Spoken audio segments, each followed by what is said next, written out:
अरे जो चुनरी अनुपमा को चढ़ानी थी वो यहाँ से फट गई है, अब क्या करे? नई लेने जाएंगे तो बहुत वक्त लग जाएगा।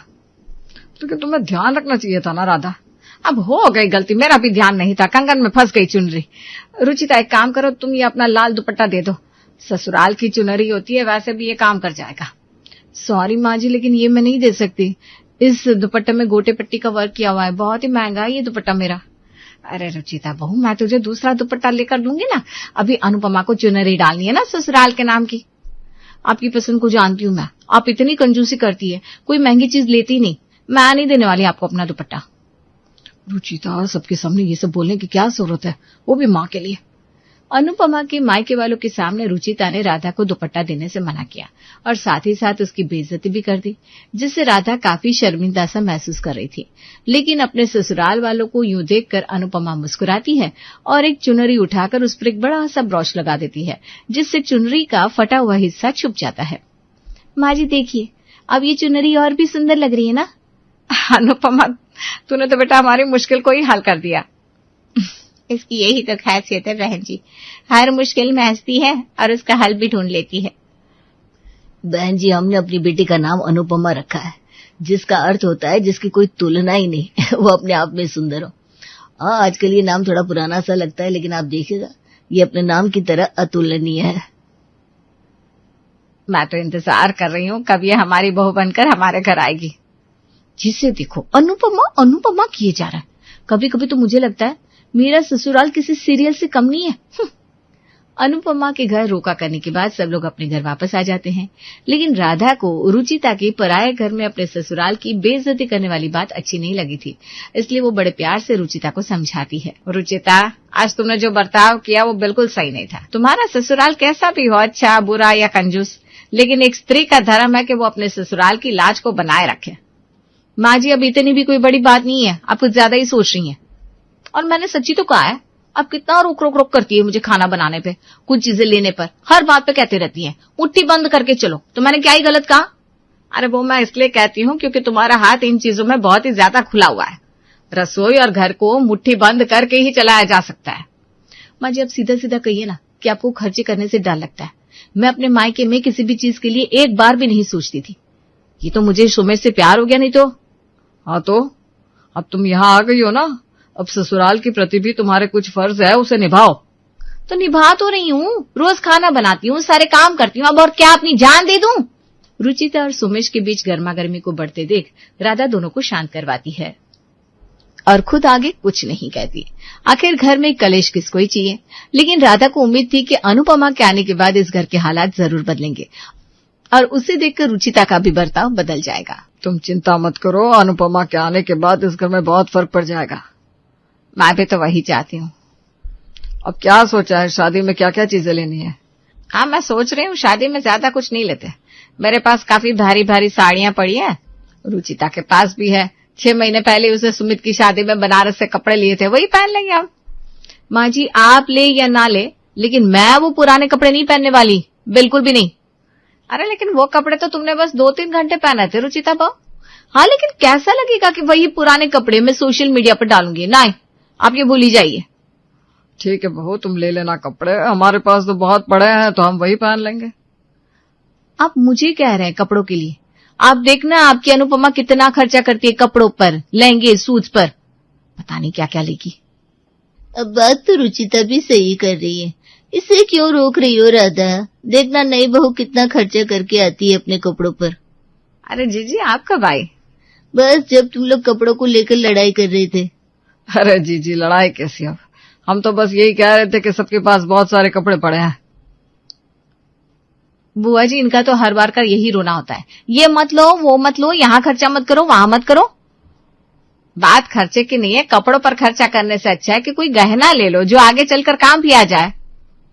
अब तो वो सब पुरानी बातें हो गई है। देखना मंडप में तुम्हारी नई बहू कितने लाखों का लहंगा पहनती है। राधा को भी लगा कि शायद उसकी सोच पुरानी हो गई है, इसलिए उसने आगे रुचिता से कुछ भी नहीं कहा।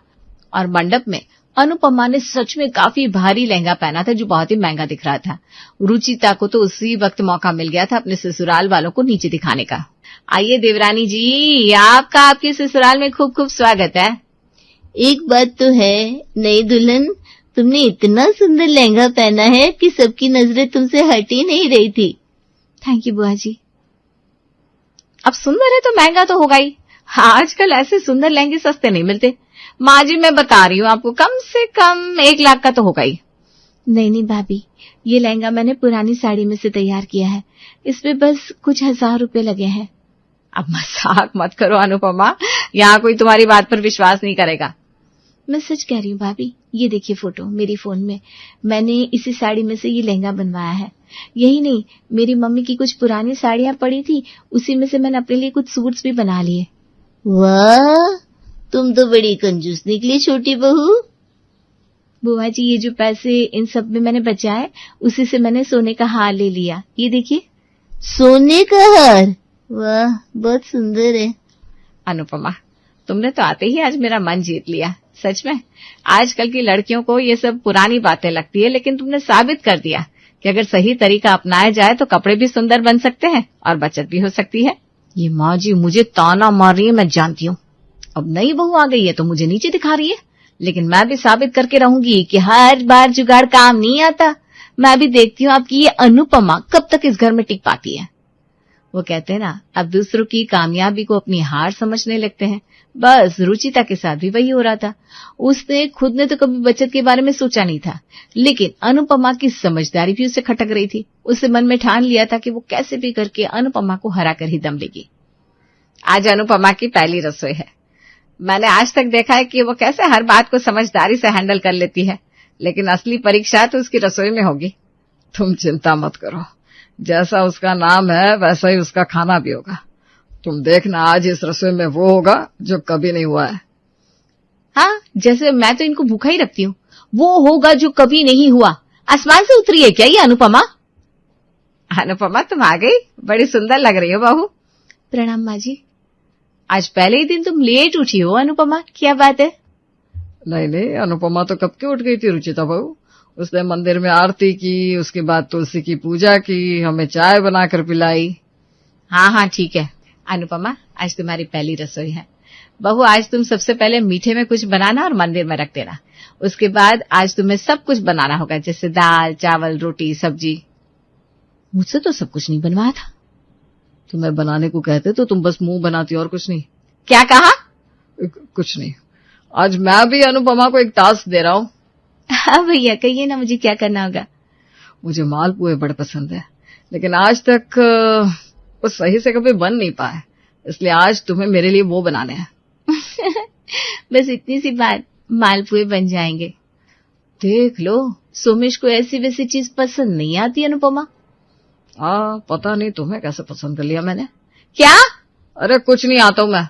रुचिता को अनुपमा की हर बात पर अब चिढ़ मच रही थी, इसलिए आज उसने कोशिश की कि वो उसकी पहली रसोई का मजा ही किरकिरा कर दे। इसलिए उसे रसोई की आधी से ज्यादा चीजें छुपा दी, जिससे अनुपमा की रसोई बन ही ना पाए। अरे इसमें तो घी ही नहीं है, लेकिन मालपुए घी के बिना अच्छे नहीं लगेंगे। और मैंने सोचा था मटर पनीर बना देती हूँ, लेकिन पनीर भी नहीं है, अब क्या करूं? अब कैसे बनाओगे देवरानी जी मालपुए और पनीर की सब्जी? अब मैं भी देखती हूँ क्या जुगाड़ लगाती हैं आप। मैं तो चली, अब आप सोचती रहिए क्या करना है। रुचिता ने अनुपमा के लिए मुश्किल तो खड़ी कर दी थी, लेकिन उसने कभी सपने में भी नहीं सोचा होगा कि अनुपमा उससे भी बाहर निकल आएगी। अनुपमा ने जो जो कहा था सब कुछ बनाकर तैयार कर दिया और उसे अच्छे से टेबल पर सजा भी दिया। रुचिता मन ही मन खुश थी कि आज अनुपमा की पहली रसोई बिल्कुल अच्छी नहीं बनी होगी। ना तो रसोई में घी था, ना ही पनीर। अब देखती हूँ कैसे हमारी अनुपमा जी सबको खुश कर पाती हैं। अनुपमा, खाने के लिए सबको बुला लो बेटा। जी माँ जी, अभी बुला कर लाती हूँ। अरे बुलाने की कोई जरूरत नहीं है, खाने की खुशबू नहीं हमें अपनी तरफ बुला लिया है। हाँ भाई, पेट में ऐसे चूहे कूद रहे हैं कि पूछो मत। लेकिन मैंने तो आज सुबह से कुछ नहीं खाया, क्योंकि मुझे पनीर खाना था। और मैं तो सीधा मीठा खाऊंगा। आज अनुपमा ने मालपुए जो बनाया मेरे लिए। सब लोगों का मूड खराब होने वाला है, क्योंकि आपकी प्यारी अनुपमा ने ऐसा कुछ भी नहीं बनाया। लेकिन ये कुछ बोल क्यों नहीं रही है? मैं सबको खाना परोस देती हूँ। एक मिनट, तुम्हें कुछ कहना नहीं है अनुपमा? मुझे नहीं तो भाभी, आपको कुछ कहना है क्या? नहीं, तुमने सारा खाना बना दिया? लगता है दिमाग के साथ साथ तुम्हारी आंखें भी कमजोर हो गई है। रुचिता, ये खाना नहीं दिख रहा है तुम्हें? नहीं, मेरा मतलब है पनीर की सब्जी बनाई तुमने? हाँ, ये देखिए भाभी, पनीर की सब्जी। रुचिता, तुम्हें क्या हो गया है? जो कहना है साफ साफ बोलो ना। नहीं, मेरे कहने का मतलब था जब मैं रसोई में गई थी तो घी और पनीर दोनों नहीं थे, फिर तुमने ये खाना बनाया कैसे? कहीं तुमने बाहर से तो ऑर्डर नहीं कर दिया और हमारी आंखों में धूल झोंक रही हो? नहीं भाभी, आप सही कह रही हैं, रसोई में घी और पनीर दोनों नहीं थे, लेकिन मैंने फ्रिज में देखा तो वहां मलाई पड़ी थी, जिससे मैंने घी बना लिया और थोड़ी सी दूध से मैंने पनीर बना लिया। वाह अनुपमा बहू, इसे कहते हैं एक सच्ची गृहिणी जो मुश्किल समय में अपनी समझदारी से ससुराल को संभाल ले। बढ़िया, ये परफेक्ट गृहिणी वाली। हाँ। लेकिन मुझे एक बात समझ में नहीं आई, रसोई में तो घी और पनीर दोनों थे, फिर कहाँ चले गए? अब मुझे क्या पता माँ जी, आप मेरी तरफ ऐसे क्यों देख रही है? रसोई तो अनुपमा संभाल रही थी। वो सब छोड़ो, क्या मालपुए बने सच में। भैया खाना बहुत ही स्वाद बना है, ऐसा लग रहा है कि स्वयं अन्नपूर्णा ने बनाया हो। अनुपमा की तारीफ होते देख रुचिता और जल भुन जाती है। वो तो बस मौका ढूंढ रही थी अनुपमा को मात देने का, और इसी बीच घोषणा होती है गैस सिलेंडर की कमी होने की। यही नहीं, देश में लड़ाई के हालात के चलते राशन भी काफी महंगा हो गया था, जिससे हर कोई परेशान दिख रहा था। सिलेंडर के लिए तो लाइन लगी हुई है सड़कों पर, लेकिन फिर भी काला बाजारी चल रही है, किसी को नहीं मिल रहा है। हमें घर में राशन और सिलेंडर को बहुत संभाल कर चलाना होगा। माँ जी, हम चूल्हा बना लेते ना मिट्टी का, उस पे गैस की बचत भी हो जाएगी। चूल्हा मिट्टी और गोबर से बना हुआ? नहीं नहीं नहीं नहीं, मैं हाथ नहीं लगाने वाली उसे। अरे मुझे तो सालों हो गए चूल्हा उपयोग किए। अनुपमा, मैं कहाँ अब ये सब कर पाऊंगी। अरे मैं कर लूंगी ना माँ जी, चूल्हे पर गैस की बचत भी हो जाएगी और खाना स्वादिष्ट भी बनता है। तुम्हारे पिताजी ने सही कहा था, तुम्हारा नाम ही नहीं तुम्हारा किरदार भी अतुलनीय है बहू। जब देखो अनुपमा अनुपमा अनुपमा। अब बस बहुत हो गया, अब मैं ऐसा दाव खेलूंगी जिससे अनुपमा से सबका विश्वास ही उठ जाएगा। रुचिता जलन में पागल सी हो गई थी। उसने रसोई में जाकर तेल का डब्बा ही गायब कर दिया और एक कटोरी तेल ही रसोई में छोड़ दिया। यही नहीं, उसने गांव से कुछ रिश्तेदारों को खाने पर भी बुला लिया, वो भी अपने ससुराल वालों को बिना बताए। ये एक कटोरी तेल एक बूंद तेल बराबर होगा अनुपमा के लिए। अब देखती हूँ वो कैसे 5 मेहमानों के लिए चूल्हे पर और इस एक बूंद तेल से पूरे ससुराल का खाना बनाती है। शाम को जब सब लोग चूल्हे की चाय पी रहे थे, तब कुछ गांव वाले मेहमान राधा के घर आ जाते हैं। उन्हें देखते ही राधा चौंक जाती है, लेकिन बात करने से पता चलता है कि रुचिता ने ही उन्हें खाने पर बुलाया था। रुचिता, तुम्हें बताना तो चाहिए था कि ये सब आ रहा है। अरे वो ना मेरे दिमाग से निकल गया। दिमाग से निकल गया? इतनी बड़ी बात तुम्हारे दिमाग से निकली नहीं है, तुमने ये सब जानबूझकर किया है ना? क्यों? आपको अपनी अनुपमा पर भरोसा नहीं है? घर में सिलेंडर नहीं है, राशन इतना महंगा है और तुम ये सब करने पर तुली हो। मैं आपको दिखाना चाहती थी कि अनुपमा भी मेरी तरह ही है, वो कोई परफेक्ट बहू नहीं है। घर में मेहमान आए हुए थे और तेल का नामो निशान नहीं था। अब एक कटोरी तेल इतने लोगों में सच में एक बूंद बराबर था। अनुपमा ने काफी देर सोचा और दाल भिगोने रख दी। उसके साथ ही उसने इडली बना दी, जिसको बस स्टीम करना था। ना कोई तेल ना कोई मसाले। उसके साथ ही उसने चूल्हे पर ही आलू का चोखा बना दिया, जिसमें भी उसने बस कुछ ही बूंद तेल का उपयोग किया। यही नहीं, साथ साथ उसने चटनी पीस ली और रायता भी बना दिया। अनुपमा, दाल, इडली, आलू का चोखा, रायता, चटनी तो ठीक है, लेकिन रोटियों के लिए और मीठे के लिए तेल की जरूरत तो पड़ेगी। माँ जी, रोटियां मैं गरम गरम चूल्हे पर बनाती जाऊंगी, जिससे तेल बिल्कुल ही 2-4 बूंद ही लगेगा। और रही बात मीठी की, तो मैं रोटियों को मसल कर उसमें चीनी डाल देती हूँ और थोड़ा सा तेल, इससे रोटियों की मीठी चूरी बन जाएगी। अनुपमा, आज तुमने साबित कर दिया कि अगर गृहिणी चाहे तो एक बूंद तेल में भी पूरे ससुराल को खाना खिला सकती है। शाबाश बहू। अनुपमा ने तो करके दिखा दिया कि वो सच में परफेक्ट बहू है। और रुचिता को ये समझ में आ गया कि किसी से जलन करने से पहले उसके गुणों से कुछ सीख लेना चाहिए। हो सकता है कि हम उनसे कुछ सीख ले। ननद और भाभी का रिश्ता बड़ा ही अनोखा होता है। ये जितना प्यारा होता है उतना ही नाजुक भी होता है। यही रिश्ता अगर मजबूत हो तो बड़ी से बड़ी मुश्किल भी इसके आगे टिक नहीं सकती है। वहीं कमजोर पड़ जाए तो बस एक छोटी सी चिंगारी भी इस रिश्ते को जलाकर राख करने के लिए काफी होती है। कपूर परिवार की भी कुछ ऐसी ही कहानी है। घर की लाडली बेटी सिमी की शादी की तैयारियां जोरों शोरों पर शुरू है। हरलीन सारी चीजें बार बार देखकर तसल्ली कर रही है कि कहीं कोई कमी न रह जाए। मायरा बेटा, वो शगुन के लिफाफे तैयार कर लिए ना? हाँ हाँ मम्मी जी, तैयार कर लिए हैं। आप बस थोड़ी देर रिलैक्स कर लीजिए, रात भर सोई नहीं है आप। कैसे सो सकती हूँ बेटा, बेटी को विदा करना इतना आसान नहीं होता है। तुम हो तो कितनी बेफिक्र हूं मैं, वरना अकेले तो मैनेज ही नहीं कर पाती। कितनी अच्छी तरह सब संभाल लिया है तुमने।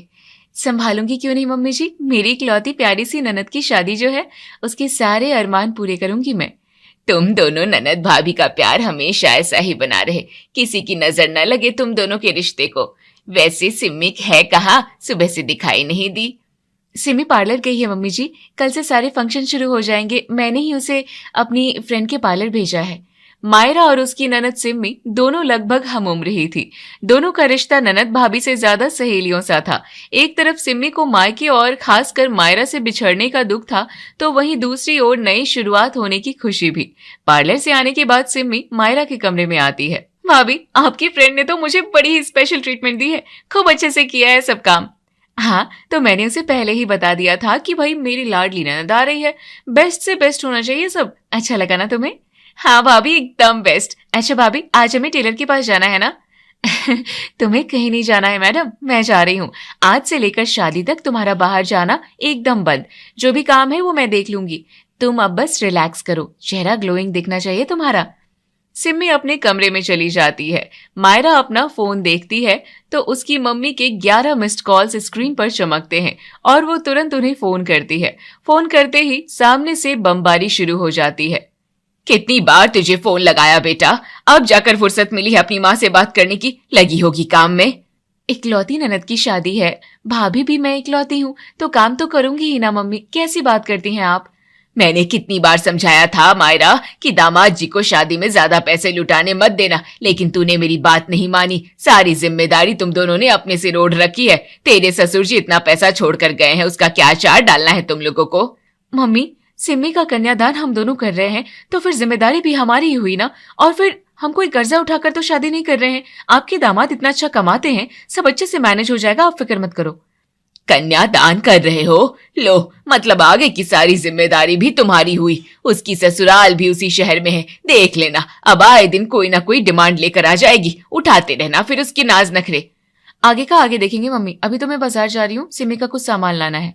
बेटा, ये नाराज होने की बात नहीं है, समझने की बात है। इकलौती ननद की शादी है, मैं पैसा खर्च करने से रोक नहीं रही हूँ तुझे, खुले हाथों से पैसा ना खर्च करने की सलाह दे रही हूँ।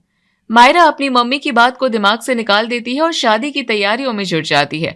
वो पूरे दिल से सारी तैयारियां करती है और मेहमानों का भी खूब ध्यान रखती है। शादी के सारे फंक्शन निपटते हैं और विदाई का समय आ जाता है। भाभी, आपको और भैया का जितना भी शुक्रिया करूं कम ही है।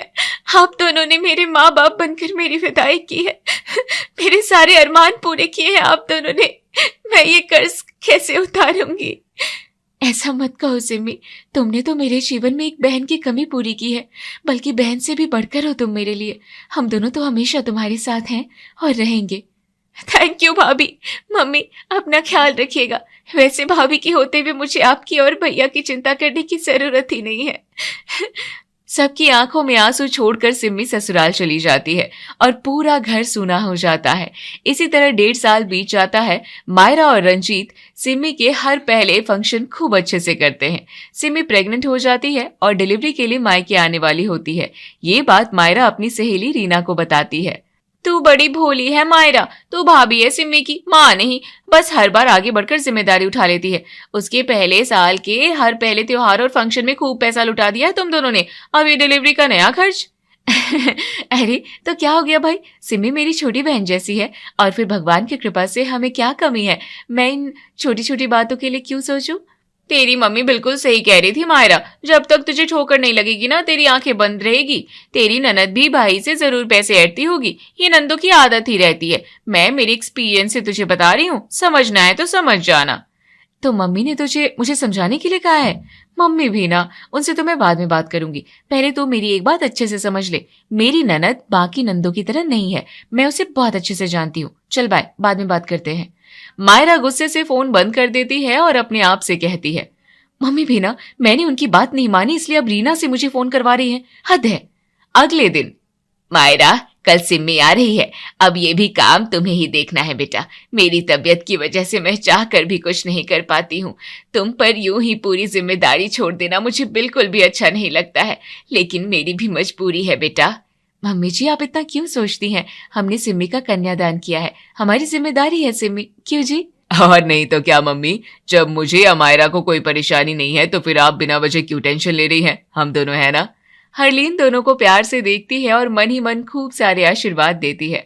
अगले दिन सुबह सिम्मी अपने पति अजीत के साथ आती है। मायरा और रंजीत अजीत की खूब अच्छे से खातिरदारी करते हैं। वो क्या है ना मम्मी की तबीयत भी आजकल कुछ ठीक नहीं रहती है, इसलिए इसे आपके पास छोड़कर जाना पड़ रहा है।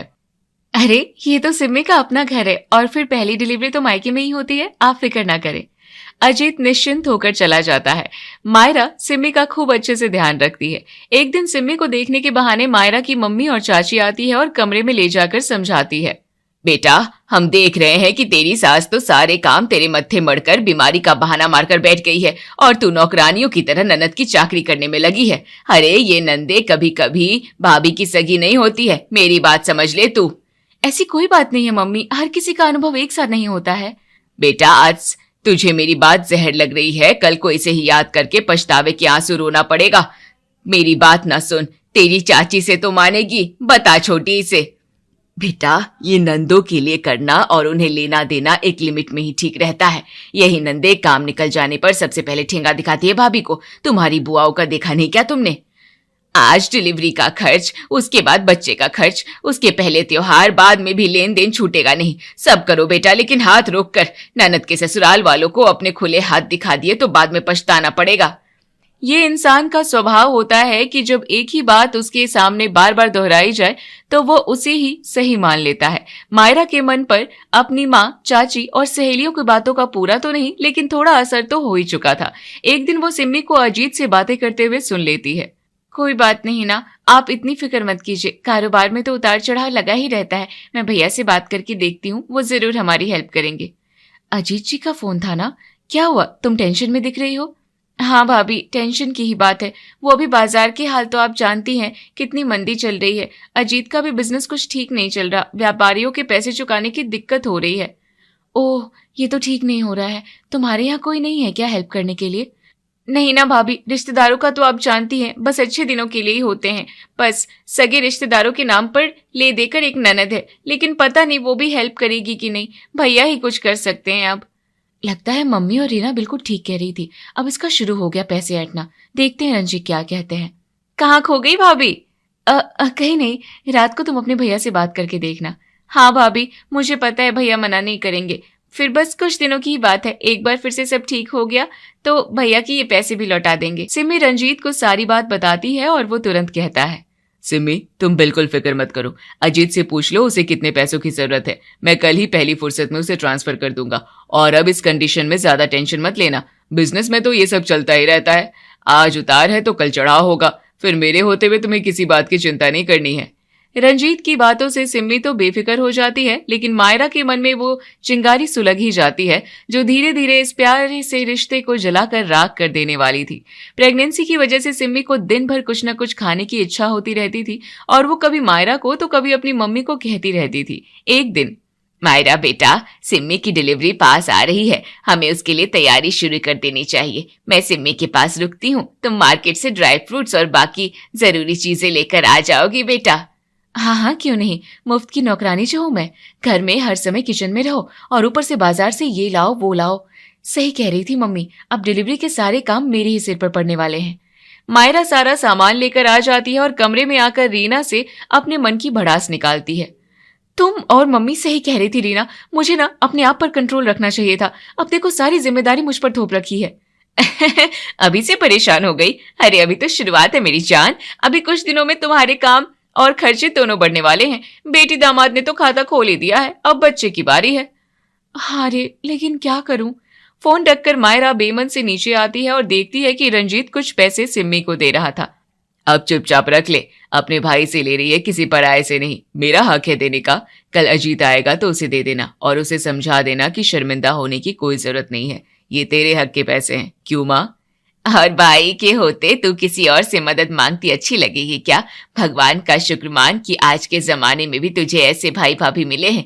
अजीत से कहना जब भी जरूरत हो सीधे हमसे कहे।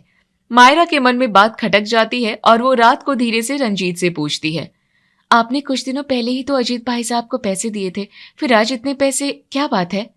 बाजार की हालत सच में बहुत खराब है मायरा। ये ऑनलाइन के चक्कर में तो अच्छे अच्छे कारोबार बैठ गए हैं। अजीत एक होशियार लड़का है, इसमें से कोई ना कोई रास्ता जरूर ढूंढ लेगा। तब तक हमें उसकी मदद करनी होगी। वो तो ठीक है, लेकिन ये ना हो कि उन्हें ही आदत पड़ जाए। आप थोड़ा सोच समझ कर ही करें। रंजीत समझ जाता है कि मायरा के मन में क्या चल रहा है। वो बिना कुछ कहे करवट बदलकर सो जाता है। लेकिन मायरा की पूरी रात करवट बदलते गुजरती है। अगले दिन वो सिम्मी और हरलीन से उखड़ी उखड़ी सी रहने लगती है। अब जब भी सिम्मी कोई डिमांड करती, मायरा उससे सफाई से टाल देती थी। इसी तरह समय बीतता है और सिम्मी एक प्यारी सी बेटी की मां बन जाती है। रंजीत हॉस्पिटल के खर्च से लेकर बाद के सभी खर्चों का पूरा जिम्मा खुशी खुशी उठाता है और अपनी भांजी का जोरों शोरों से स्वागत करता है। भांजी का नामकरण संस्कार भी वो अपने घर पर ही करता है। मेहमानों से पूरा घर भर जाता है, जिसमें मायरा की मम्मी, चाची और रीना भी आती है। देखा तूने कितना हाथ खोलकर खर्च कर रहे हैं दामाद जी। बच्ची की दादी और पापा तो हाथ बांध कर बैठ गए हैं। निछावर के पैसे तक नहीं निकले हैं जेब से। नामकरण संस्कार में तो ननद रानी ने कैश के साथ साथ सोने की अंगूठी भी हड़प ली और भांजी के ठाट तो पूछो ही मत। पूरे प्रोग्राम में आराम से 1,00,000-1,50,000 का चूना लगाया तुम्हारी ननद ने। अरे छोड़ो, इसे कुछ भी कहना मतलब उल्टे घड़े पर पानी है। कुछ दिन मायके में रहकर सिम्मी अपने घर लौट जाती है। धीरे धीरे 2 साल बीत जाते हैं और मायरा भी एक बेटी की मां बन जाती है। रंजीत अब भी किसी न किसी बहाने से सिम्मी की मदद करता था। सिम्मी जब भी मायके आती, रंजीत उसे गिफ्ट के साथ साथ पैसे भी देता रहता था और भांजी बिम्मी पर तो वो जान छिड़कता था। एक दिन इसी बात को लेकर मायरा और रंजीत की बहस हो जाती है। रंजीत, अब तो धीरे धीरे अजीत भाई साहब का कारोबार सेट हो रहा है, तुम अब भी सिमी को पैसे क्यों देते रहते हो? वो जब भी देखो तब मुंह उठाकर चली आती है मांगने। दोनों मियाँ बीवी को शर्म नहीं आती है क्या? जुबान पर कंट्रोल रखकर बात करो मायरा। मेरी छोटी बहन है वो, उसका हक है इस घर पर और मेरे पैसों पर। और एक बात सुन लो, सिमी मुझसे पैसे मांगती नहीं है, मैं उसे खुद देता हूँ। आगे से कभी इस टॉपिक पर बात मत करना मुझसे। मायरा सारी बात अपनी मम्मी और रीना से कहती है। दोनों ही उसे बेवकूफ कहते हुए कहते हैं, अब पछतावा हो रहा है ना तुझे? कितना समझाया था कि ननद ननद होती है, बहन कभी नहीं बन सकती। लेकिन नहीं, मेरी ननद ऐसी नहीं है, यही कहकर मुझे चुप करवाती थी ना तू। बेटा, अनुभव भी कोई चीज होती है, हम तुझे ऐसे ही नहीं समझा रहे थे। अपने हक के लिए लड़ना सीख मायरा। अभी तक मेरी हर बात सही हुई है ना, आगे भी होगी, तो लिख कर रख ले। अब तेरा ये घर भी छिनने वाला है तुझसे, इससे पहले कि घर को अपने कब्जे में कर ले। कल को तेरे ननद नंदोई यहीं आकर बस जाएंगे और तुम्हें घर के बाहर का रास्ता दिखा देंगे। इन सब बातों से मायरा बहुत परेशान रहने लगती है और सिम्मी जब भी घर आती है उसका खड़े खड़े अपमान कर देती थी। सिम्मी भी मायरा के इस बदले हुए व्यवहार से हैरान रह जाती थी। एक दिन सिम्मी कियान के लिए अपने बजट के हिसाब से कुछ खिलौने लेकर आती है। भाभी, ये लो कुछ खिलौने लाई हूँ मेरे प्याले क्यू के लिए। ये सारे खिलौने किसी ठेले पर से उठा कर लाई हो क्या तुम? इन्हें प्लीज वापस लेकर जाना। तुम्हारी बेटी तो इनसे खुशी खुशी खेल लेगी, लेकिन मैं अपने बेटे को ऐसी चवन्नी छाप चीजों से दूरी रखना चाहती हूँ। ये तुम कैसी बात कर रही हो मायरा? आखिर तुम किस बात से इससे नाराज हो? इन्हीं सब बातों से नाराज हूं मैं इससे। आज का ही देखो, अब अपने भाई से हमेशा भिखारियों की तरह पैसे मांगती रहती है और भतीजे के लिए क्या लेकर आई है? ये सड़े से 2 कौड़ी के खिलौने। इसे कह ले ये उठाए और ले जाए। दोनों हैरानी से मायरा को देखती रह जाती है और वो कियान को उठाकर कमरे में चली जाती है। इस घटना के बाद काफी दिनों तक सिम्मी मायके नहीं आती है, लेकिन वो और हरलीन कभी इस बात की शिकायत रंजीत से नहीं करती। रंजीत खुद ही उसके घर जाता है। तुम काफी दिनों से घर नहीं आई हो, क्या बात है? मम्मी तुम दोनों की बहुत याद करती है। अच्छा, ये कुछ पैसे रख लो, विम्मी के लिए कुछ ले लेना। विम्मी के काम इतने बढ़ गए हैं भैया कि कहीं निकलना ही नहीं होता है। जल्दी ही चक्कर लगाऊंगी घर के। और ये पैसे आप रख लीजिए, अभी तो मुझे जरूरत नहीं है, मैं आपसे बाद में ले लूंगी। अब तो इनका बिजनेस भी सेट हो गया है। मैं तुझे कहाँ दे रहा हूँ, मैं तो अपनी भांजी को दे रहा हूँ। हक है इसका। सिम्मी के लाख मना करने पर भी रंजीत पैसे देकर ही आता है। रीना एक दिन मायरा से मिलने आती है और दोनों बातें करती है। देख मायरा, तेरे सालिशान घर पर बस तेरे बेटे का हक रहना चाहिए। मैंने कई ऐसे केसेस देखे हैं जिनमें ननद प्रॉपर्टी पर कब्जा जमा कर बैठ गई हैं। मेरे अंकल वकील हैं, तू चाहे तो हम उनसे मिल सकते हैं। तू कैसे भी इस प्रॉपर्टी के पेपर्स अपने हाथ में ले ले। सबके भड़काने पर अब मायरा इस हद तक पहुंच गई थी कि वो रंजीत से छिपाकर घर के पेपर्स रीना के वकील अंकल के पास लेकर चली जाती है। पेपर्स देखकर, बेटा ये पूरी प्रॉपर्टी तो तुम्हारे ससुर जी की है और कानून के अनुसार इस पर तुम्हारी ननद का भी बराबर का अधिकार है। तुम चाहकर भी कुछ नहीं कर सकती हो। फिलहाल तो सब तुम्हारी सास के हक में है, वो चाहे जो फैसला कर सकती हैं। दोनों वहां से लौट आते हैं। संयोग से वकील रंजीत की भी जान पहचान के होते हैं और वो उसे सारी बात बताते हैं। रंजीत सारी बात घर आकर हरलीन को बताता है और उसकी रजामंदी से हरलीन एक फैसला करती है। तीनों हॉल में बैठे होते हैं। बेटा, अगर रिश्ते प्रॉपर्टी पर ही टिके हैं तो मैं प्रॉपर्टी के 2 बराबर हिस्से करती हूँ, एक रंजीत का और एक सिम्मी का। तुम ये मेरे साइन की पेपर्स वकील को दिखा दो और फिर सिम्मी को भेज देना। सिमी को आधी प्रॉपर्टी मिलने से मायरा को गुस्से के साथ साथ बुरा भी लगता है। वो इस बात पर रंजीत और हरलीन से खूब लड़ती है। अगले ही दिन पेपर्स मिलते ही सिमी तुरंत मायके आती है और रोते हुए कहती है, ये क्या है मम्मी, ये आपने क्यों किया है? मैंने हिस्सा मांगा था कि आपसे। भाभी, आपको बहुत बड़ी गलतफहमी हो गई है मेरे बारे में। मैं प्रॉपर्टी में नहीं, आपके प्यार में हिस्सा चाहती थी। हम नंदे बुरी नहीं होती हैं भाभी, हम हमेशा अपने मायके की खुशहाली और तरक्की की ही कामना करती हैं। सिम्मी, मेरी बात तो, हम बेटियां तो मायके से बस प्यार और सम्मान चाहती हैं, अपने व्यस्त जीवन से कुछ पल चैन और सुकून के साथ चाहती है, जो मायके आकर ही हमें नसीब होते हैं। आपका बदला हुआ व्यवहार मुझे समझ में नहीं आ रहा था। ऐसी बात नहीं थी भाभी, लेकिन इसकी वजह प्रॉपर्टी है। ये तो मुझे बिल्कुल भी नहीं चाहिए ऐसी प्रॉपर्टी। मायरा सबके सामने पेपर्स फाड़ कर फेंक देती है और रोने लगती है। मायरा को अपनी गलती का एहसास होता है और वो तुरंत सिम्मी को गले लगाकर कहती है, मेरी गलती माफी के लायक तो नहीं है सिम्मी, लेकिन फिर भी पहली और आखिरी गलती समझकर मुझे माफ कर दे मेरी बहन। अब मैं तुझसे वादा करती हूँ कि छूना तो दूर, अब कोई चिंगारी हमारे रिश्ते के पास तक नहीं फटक पाएगी। दोनों गले लगकर खूब रोते हैं और सारे गिले शिकवे, गलतफहमियां दूर हो जाती है।